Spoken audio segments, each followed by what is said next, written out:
Welcome to the Reduce Cyber Risk Podcast, where we provide you the cybersecurity training, tools, and expertise you need to protect your company from the evil hacker horde. Hi, my name is Sean Gerber, and I'm your host for this action-packed and informative podcast.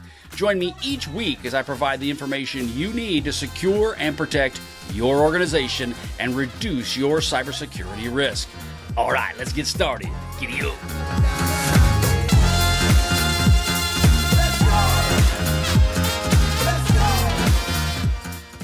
Good morning, everybody. It's Sean Gerber with Reduce Cyber Risk, and today we're going to be talking about small and medium businesses are the prime targets for cyber criminals and why they are. So this is a podcast that we put out on Reduce Cyber Risk based for small and medium-sized businesses for you guys to understand what are some of the cyber risks that you have to contend with and deal with, and then also to give you some practical steps on how you can mitigate and reduce the risk to your organization. Hi, my name is Sean Gerber, and I am the owner and operator of Reduce Cyber Risk. I'm currently a consultant with Reduce Cyber Risk, as well as I own CISSP Cyber Training. It's another podcast and another site out there and available for you. But again, Reduce Cyber Risk is an awesome company we designed specifically for small and medium businesses to give you cybersecurity expertise so that you can be successful in your business world, as well as then mitigate and monitor and manage the cyber risk for your company. Okay, so let's get started with what we're going to talk about today. I've got an article that I was going to bring up that I saw in the news. Okay, so this is related to LLMs, or large language models, commonly known as AI. And so this was in the CSO magazine, and you can go check it out. It says, Automated Data Poisoning proposed a solution for AI theft. So what makes this article so very interesting is if you are in a business context, you are probably looking at utilizing LLMs in some form or fashion, if you have not already done so. I was reading an article from Gartner just last week, and they said that the use of LLMs, or AI/large language models, within an organization is up in the upwards of around from 4% up to around 26% for 2026. That's what they're anticipating. So the part is that it's expecting you all are going to be utilizing LLMs in some form or fashion, probably in 26, or at least in the subsequent following years. Most definitely it will be used. So one of the things that comes around is when you're dealing with intellectual property, a lot of folks did not use LLMs for the intellectual property aspects of it. And in a previous life, I had a lot of engineers that were utilizing intellectual property for certain processes that were going on within the company. And this case here is they didn't like to use LLMs because they were worried that the information that they put in there would be potentially passed on to somebody else that would get, a hacker would get access to it, whatever it might be. So therefore, the use of LLMs in many organizations has been limited because specifically around the loss of intellectual property. So what these guys have come up with was, as far as their technique is to poison, to put in stuff within the LLM, data within the LLM that is not correct. And the thought process around it is that if they do that, then if an attacker gets access to the LLM, to the model, they then will turn around and utilize information that comes out of there that is not correct. So you're probably asking yourself, well, okay, that's great, but then my people who use it won't have the ability to utilize the model itself because it's going to be poisoned. So what they have done is they have a way that they use, they call it Aura, A-U-R-A, Active Utility Reduction and via altercation. I can't spell, it's a big word. Basically, they poison it. Altercation, that's a big $10 word that I don't really know how to say it, but I know what it means. So they're basically taking this information that's out there, they're poisoning it with bad data, and this data then, if a person gets a hold of it that is not the right person for your organization, they will then think, hey, this is great, I've got access to this model, but in reality, they're getting fed erroneous information. What ends up happening is it's plausible but false data. The users, authorized users, will get access to the system via a secret key that allows them to filter out the fake data, keeping the responses accurate. So the person that can go get access to it They have the legitimate ability to go do so. So therefore, what ended up happening is they get the information they need. Now, so there's good, and I feel that there's probably bad with this performance. One thing is that the good parts of it is it actually is able to do this. You're able to use the models in a way that you not have to worry about the data potentially being stolen. It also does not add a lot of performance flaws to your overall model and its computation. Basically, they're saying is around latency decreases about 14%. Now, from a security standpoint, where I see the negative in this, one, Bruce Schneier, who's an expert in crypto, his concern is that this has never really been done well, and so he doesn't know if it'll be done well in the future. And I mean, I'm not an expert in crypto, but I'll tell you that I feel that's probably some of the truth in that. I would also know that, just saying that, well, this won't work doesn't really solve the problem, right? There has to be solutions to help people in this space. But I would say from a security standpoint, one of the things that would most concern me is now I have employees, they are saying, okay, I've got this ability to use this in my organization, and they're utilizing it. They're getting really good value out of it. They're creating more intellectual property for your company, which is actually creating a huge boon for the organization, the company. And then people become lackadaisical and not protect their credentials for logging into this model. And then what ends up happening, as we all know, with phishing attacks, their credentials can get stolen, can get compromised, and now the bad guys and girls could have access to this really good model as well. So I feel that it's mixed, right? You're going to have to do something, because just saying that you're not going to do it or saying that the baby's ugly doesn't really solve the problem. How do you make the baby pretty? You're going to have to come up with solutions. So if it does meet the organization's needs and it does potentially protect the information, I think there's value in that. The challenge is just going to be is how do you implement it? Like all the security tools we have out there, it's how do you best implement it and how do you best protect what you're providing? So again, it's very typically when you're dealing with intellectual property, it's extremely sensitive. And I know you all that are listening to this probably understand that more than anybody else, but when it comes right down to it, you're going to want to make sure that you have a good grasp and handle on what you're putting into these overall models. The one thing also said it was interesting is it said it gives information around knowledge graphs. A knowledge graph is used in AI, which I was not really totally sure what that meant, with techniques for retrieval augmented generation, or also known as RAG. And what this does is it supplies context to the LLM. This is intellectual property in of itself as well. So between the data that's going into it that is sensitive, this model, these graphs, which actually help, I think, deal with the LLM and how you think and how you manage and deal with context around the overall data that's going into these models. If that was stolen, these could let attackers replicate sophisticated AI capabilities without replicating the overall infrastructure and the costs associated with it. So it's an interesting point. Again, LLMs and the whole large language models, they are going to be incredibly important for all organizations globally. They just are. There's no question about it. The hard part is just going to be around deploying these tools in a way that is best protecting your organization, your intellectual property, and being able to allow you to get the work done that you need to get done. It's kind of like what Elon Musk said. I did an interview with not him, but with some of his intellectual property protection folks many years ago. And I asked them the question of how do you deal with this within China, because they were worried about taking their self-driving cars there. One of the pieces around it was they said they always had to stay at least 1 to 2 iterations above the people trying to steal the information. So I think you're going to have to stay connected with that and ensuring that you are always 1 to 2 steps ahead of the individuals that are going to be trying to steal your information. Okay, interesting article. Again, it was in CSO magazine, and it's related to LLMs, advanced data poisoning proposed as a solution for AI theft threat. All right, so that's what we're going to talk about there. So let's run over and let's get into what we're going to talk about today. But before we do, just really want to throw a quick plug out there for Reduce Cyber Risk. Head on over and take a peek at what we've got at reducecyberrisk.com.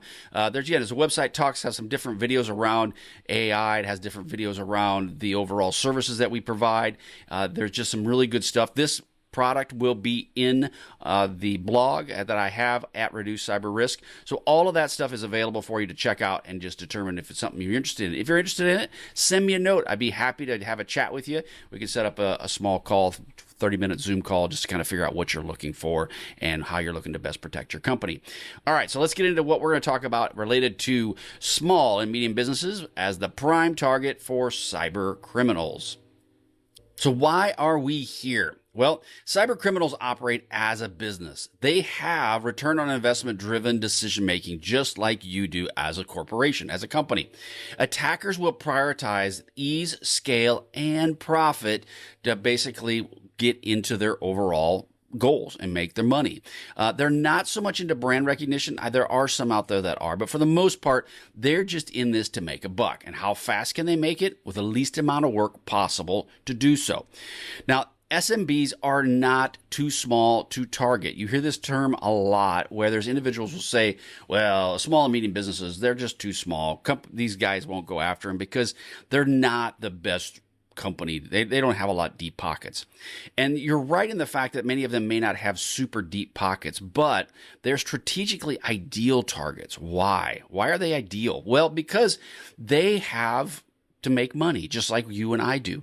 And so therefore, they're an easier target. There's a lot more of them than large companies. So there are many more fish in the sea. And also in many cases, they probably don't have the same level of security that a large company would have. So when you're dealing with this, you have cyber risk equals operational downtime plus revenue loss plus legal exposure. And so you have to ask yourself from a risk standpoint, are you able to go down? Can you stay down?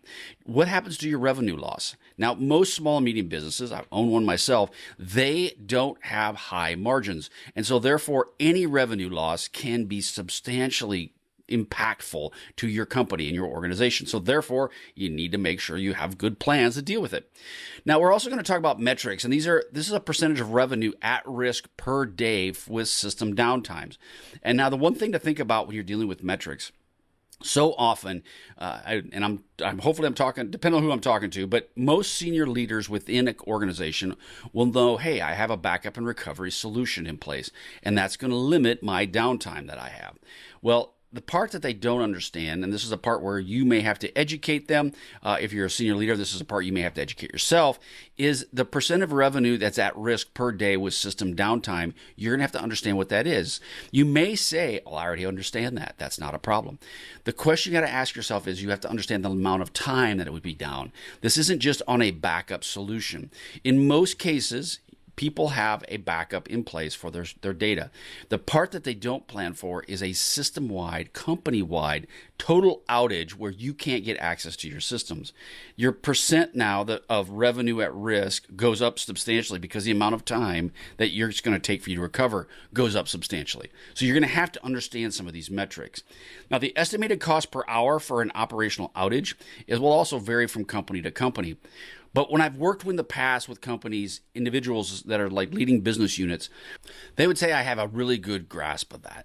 However, the part that they don't understand is the amount of cost that would be associated with a large-scale output or a large-scale incident would be substantial. So again, these are all little things for you to consider as you're determining the cyber risk for your business. Now, why are small and medium businesses an attractive target? Well, they're a lower cost of attack. Again, limited security staff or no dedicated security role within their company. They don't have the people to help them with this. There's a few layered controls involved, such as multi-factor authentication, endpoint detection and response, logging and monitoring. Now, if you're listening to this and you're going, well, I don't know what any of those mean. Yeah, then you probably have a small challenge on your hands. But if you listen to this and you go, yeah, I'm good. Well, that's positive. That's a positive place.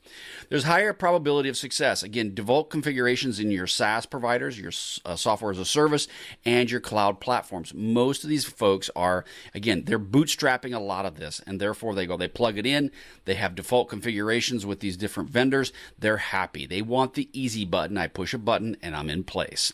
Now, there's inconsistent patching and vulnerability management also associated with this. I have seen this with managed service providers that have not done a good job of making sure that the patches are in place. So it's, again, the probability of success is substantial.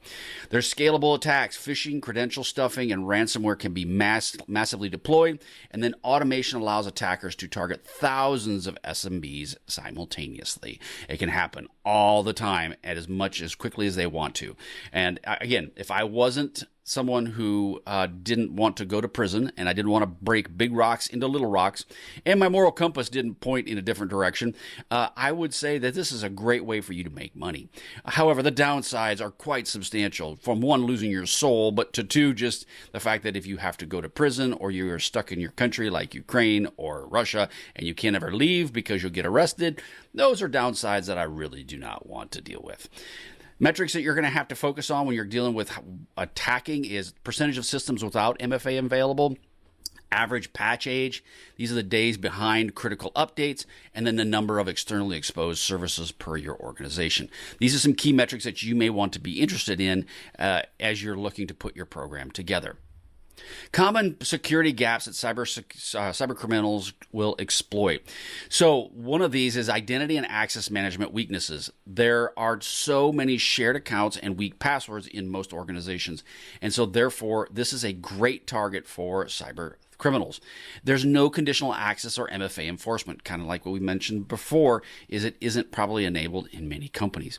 And it isn't, I will be honest, in this day and age, it isn't that hard. It just takes some money and some time to do so. And many companies just don't think about it, and then two, when they do think about it, they start thinking about their bottom line. As an example, I'm with a company right now, and I was setting up some security products for them, and their main architect goes, I did not realize how expensive all this security stuff is. I'm like, yeah, baby, it's not cheap. It is not cheap at all. Email security gaps, lack of DMARC, DKIM, and SPIF enforcement. So these are really key factors that you should enable, and these helps a lot with spoofing and with other email type activities. So you got Sender Policy Framework, or SPF. This states who can send the email. Domain keys identified mail, DKIM. This proves that the email that sent was legitimate. And then DMARC, domain-based message authentication, reporting, and conformance. Big words and lots of acronyms. And this helps decide what happens when it looks fake, basically. So these are all important areas that you can get enabled immediately within your email system. I will tell you, though, that DMARC sometimes can take a little while, a little bit of extra work, but these are all important steps that you should consider kicking in and operating on and setting up within your organization. A lot of people from an email standpoint do not have email phishing detection or user training enabled. This can be substantial, and all of these areas can cause you all kinds of issues. You should do it. It doesn't have to be hard. You can go out and buy the product from like KnowBe4 or somebody else, and that overall expense is not substantial. If you are in a regulated industry, you are going to have to do it, or you're going to be held liable if something bad were to happen to your folks or to your data. Endpoint and infrastructure gaps. There's a lot of legacy systems running unsupported operating software versions, and then there's a lack of EDR or centralized monitoring. There's also a backup and recovery gap. Many backups are accessible from production networks. And so what's happening is that these backups are available to potentially bad guys and girls who gain access to your networks. These backups are not protected. They're not immutable, which basically means nobody can. An immutable backup means you can't write to it or you can't modify it any more than what it currently is. Therefore, a lot of these are not set up for immutable backups. There's no regular testing of backup restoration. They don't have a plan on how to restore these when and if something bad were to happen. So all of these are key factors that you need to consider in your company, in your organization. Now, the metrics that you'll be associated, these are just some key ones that you may want to keep track of for your own company. MFA adoption rates across users and admins, phish click rates, and number of endpoints with EDR coverage. That's an important one.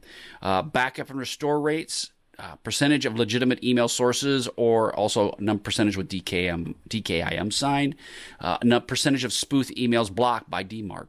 So these are good metrics that you as an organization will want to track. You don't need to track them all, right? And this is a lot of different metrics I'm throwing at you.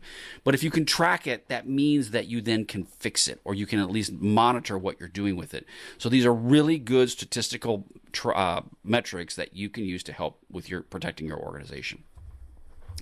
The too small to matter myth. Okay, this is kind of a bit of a reality check around this.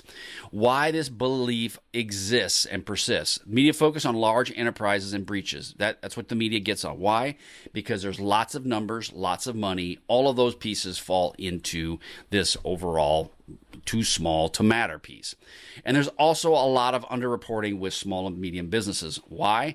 Well, small and medium businesses just deal with it. And then who are they going to report it to? In many cases, they don't even know who to report it to, and why should it matter? So it just is underreported. Reality, small and medium breaches are less public, but more financially devastating. I know folks that have been attacked with ransomware, and it nearly took their company out. Many small businesses fail within 6 to 12 months after a major cyber incident. So if you tell yourself you don't have the money to make this happen, you don't have a choice. I mean, seriously, if you don't spend the money on this, you are playing Russian roulette. And at some point, you will get burned. You will. It's a matter of time. Attackers' logic is SMBs are less likely to have, obviously, incident response plans, cyber insurance coverage that pays out, or legal and PR resources, which is extremely true. Not all, but many are in this case. Many of them haven't even thought of this situation until the lawyers come knocking. So you've worked your entire life, built a multi-million-dollar business, and then you jack it up, because you didn't feel like you wanted to pay for security stuff. And you're probably saying, well, even that won't help me. If I get hacked, maybe it won't protect me enough. So let's put it to you this way. If you don't do it, you probably go out of business. If you do it, there's a good chance that you will survive. However, it could be extremely painful and still cost you a lot of money. But the odds of survival are much, much higher if you do these things. If you don't do these things, odds are high you're going to go out of business. So just need to ask yourself, is it worth it? Metrics, this is where your mean time to detect incidents, mean time to respond, and then cash reserve days versus expected recovery timeline. Do you have enough cash on hand to deal with that? So these are all key factors you need to be aware of from a security point of view, especially for the size of your company. SMBs as stepping stones. The supply chain abuse. You've seen SMBs out there that have access to larger partner systems. You have access to larger partner systems. Well, these are, in many cases, these medium and small businesses are the ones that get targeted first, and then the bad guys and girls will migrate to a more larger target, such as maybe your supply chain, because the supply chain can have a lot of partners, and therefore it also will expand their attack surface as well. Now, compromised vendors can be also on the flip side of this. You can be used, one, to get into a trusted vendor.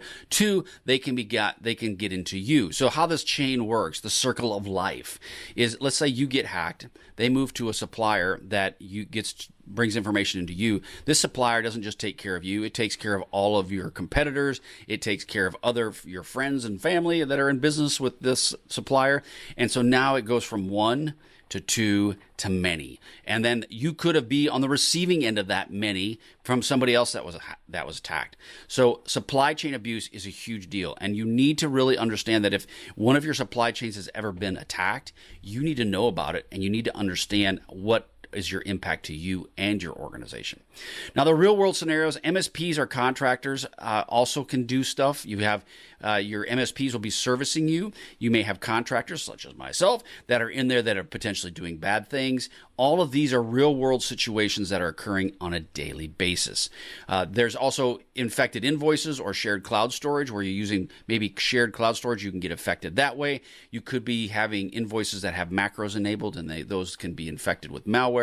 Lots of all these aspects can be a big factor in your business and in causing you drama and pain. Now, some of the business impacts that could happen on this is obviously contract termination. There is situations where they could come down. Let's say, for example, you have a supplier, and this company is your only supplier you have, and you get hacked, and in turn it hacks them. The supplier could come down and say, you know what, I don't want to work with you anymore because you have really poor security practices. So since you have poor security practices, no, Nothing for you. And because of nothing for you, you now have lost one of your main suppliers for your product. What are you going to do? So by default, you get shut down because your supplier can't provide you what you need. Again, those are huge factors that people do not think about. Legal liability and loss of trust. Obviously, if your name gets on the news that you have been hacked, that causes all kinds of drama. You get potentially a lot of different litigation aspects could happen to you. So lots of drama there as well.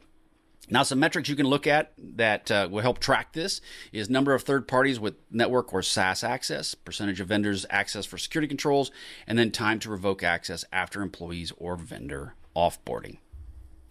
Ransomware and extortion trends targeting small and medium businesses. Well, why ransomware works so well against SMBs is it has limited downtime tolerance, right? You don't have the tolerance to be down for any period of time if you're a business, especially a small or medium-sized business. And then the lack of immutable backups. You don't have good backups in the event that something bad were to happen, and you can resume operations from these backups. I would also say that you probably don't even understand what are some of your critical systems that are in your organization. And so therefore, when the things happen, everything is in meltdown mode. So again, ransomware and extortion trends, these are targeting all SMBs. It's a big, big deal. You really want to be cognizant of it. There's double and triple extortion. This is where data theft prior to the encryption, they'll go and they'll try to steal data prior to encryption, and then they turn around and will say, okay, pay us up. And you pay up. But then what do is because they stole the data from you, they then go out and leak customer information as well. So then you get extorted or you get sued in that regard. Now, I would say that, again, there's no honor among thieves, or thieves have no honor, or something like that. What it comes right down to is if a person is in the ransomware business and they steal data and then they turn around and ransom it out, typically, they tell us, the FBI has made comments of this, they typically do not want to come back and start releasing your data because it's bad for business. And again, we talk about this, they are all about return on investment.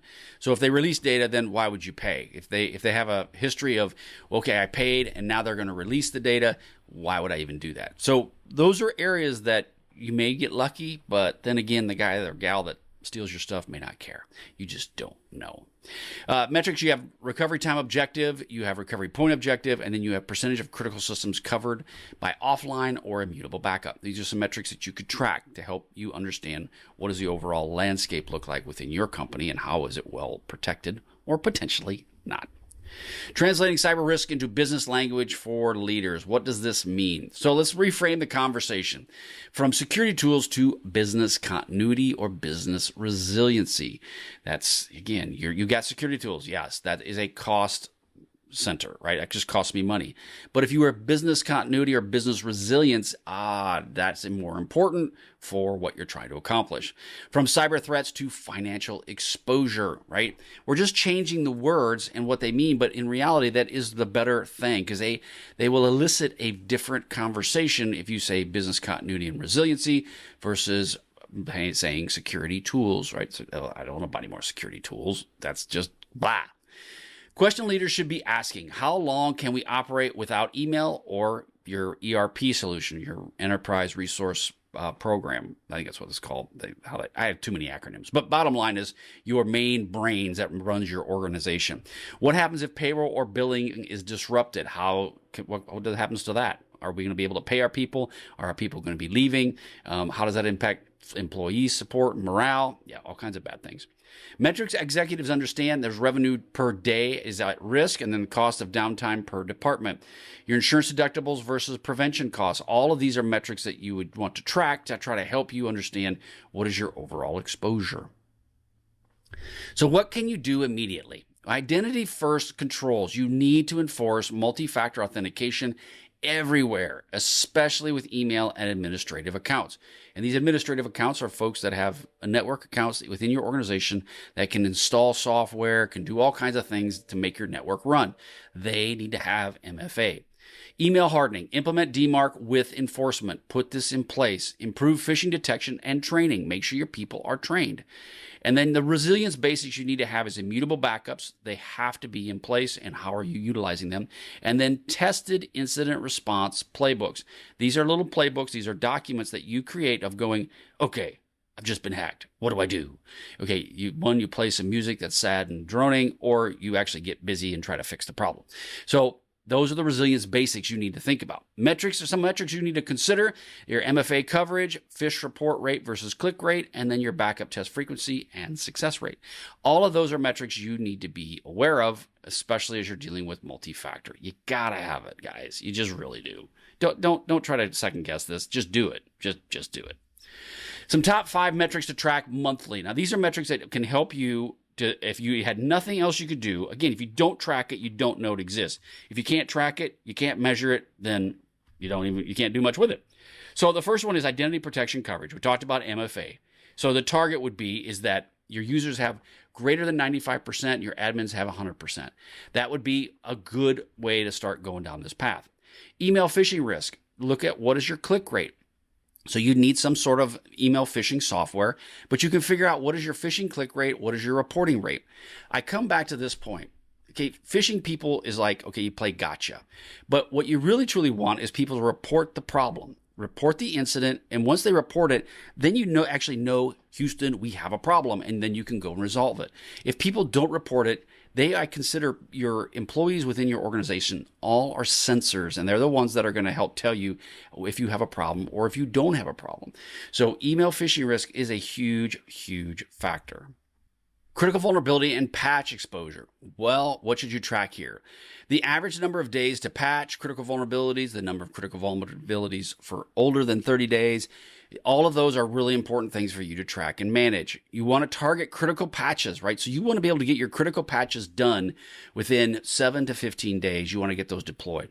You have 0 critical vulnerabilities older than 30 days. So these are target areas you want to be moving towards. So again, critical vulnerabilities and patch exposure, another one. Number 4 is backup recovery and resilience. You want to have a percentage of critical systems included in your backups. So you need to understand which ones are critical, but those would be the ones that you'd have immutable backups set up for them. And then you have a backup restore success rate of whatever that might be. So you may have 100% of your critical systems have coverage for backups, and you're able to restore at greater than 95%. So again, if you can do these 5 things, these 5 top metrics, you will be in a great place from a security standpoint. And then the 5th one is incident detection speed. It's your MTD. It's your mean time to detection. Mean time to detection of security incidents. How fast do you see them? How fast do you respond to them? So a good target without a SOC or Security Operations Center or sort of managed detection and response, that's what those acronyms mean, is less than 14 days. That's without it. With it, your should be less than 72 hours. Now, let's just go put this all in context. So for an organization to get a SOC and an MDR solution, probably around 50 to 60 grand a year. Just plan on it. But that will take you from 14 days down to about 72 hours. So that should help you put in context the money and framing it. So is your business worth 60 grand? You may not make enough money to say, I just can't afford it. Okay, cool. Then don't worry about it. You know what? That's not a big deal. But if you go, well, I can't be down that long because I do $1 million every week. Okay, well, if you do $1 million a week, that's $52 million a year. Do you think you can carve out 60 grand for what you need? And if you have to increase your prices by point what to have offset this coverage? Because like I said, if you don't do this, odds are high you will be out of business. If you do this, odds are high you will remain in business. It will be painful, but you will most likely remain in business. So just kind of put that in the perspective of is it worth it or is it not worth it? Key takeaways. As we're finishing all this up, what are some key takeaways you need to be aware of? 1, SMBs, small and medium businesses, are targeted because attacks are profitable, scalable, and low risk for criminals. Most breaches are preventable with basic disciplined controls. If you do the 5 things I just mentioned, that's not going to protect you 100%, but boy, it's going to start taking you a long ways down the road of being better protected. Measuring security is not guessing. Treating cybersecurity as an ongoing business risk is imperative. You just have to do it. If you don't, like I said, you'll be out of business. Some other things to think about: the top 5 security metrics every SMB should track monthly. We provided those to you. That's something that you should really do. That'll get you started off right. At least doing that will get you going in the right direction. Baseline today and improve incrementally over time. It's a new year. Start off good. Get something in place this month of January. January is just starting off. You have time. time. Put something in place now, one thing, just do one, and then you'll start getting momentum and you'll be able to do more and more over time. Thank you so much for joining me today. Head on over to Reduce Cyber Risk. You got some free stuff that's there. I've got podcasts. There's going to have more video blogs that are going to be there and available to you as well. If you are in the need for a security leadership or any sort of consulting, if you just need someone to chat because you've got questions, reach out. Reach out to me. I'm happy to answer some of your questions you have. Happy to get on a call and chat with you about what you're doing. My background is I got architecture background. I've got a CISO, Chief Information Security background, and I work as a consultant on many different types of companies, from small, very small organizations, less than 100 people, all the way up to over 100,000 people that are working as employees for different companies in healthcare, financial industry, and all those different places. So I'm here for you. Just come reach out at any point in time, and I'm happy to have a chat. Have a wonderful, wonderful day, and we will catch you all on the flip side. See ya. Thanks so much for joining me today on my podcast. If you like what you heard, please leave a review on iTunes, as I would greatly appreciate your feedback. Also, check out my videos that are on YouTube. Just head on over to my channel, Reduce Cyber Risk, and you will find a plethora of content to help you protect your company from the evil hacker horde. Lastly, head to reducecyberrisk.com and sign up for my free cybersecurity assessment to provide you guidance around the protection of your organization. Thanks again for listening. See ya.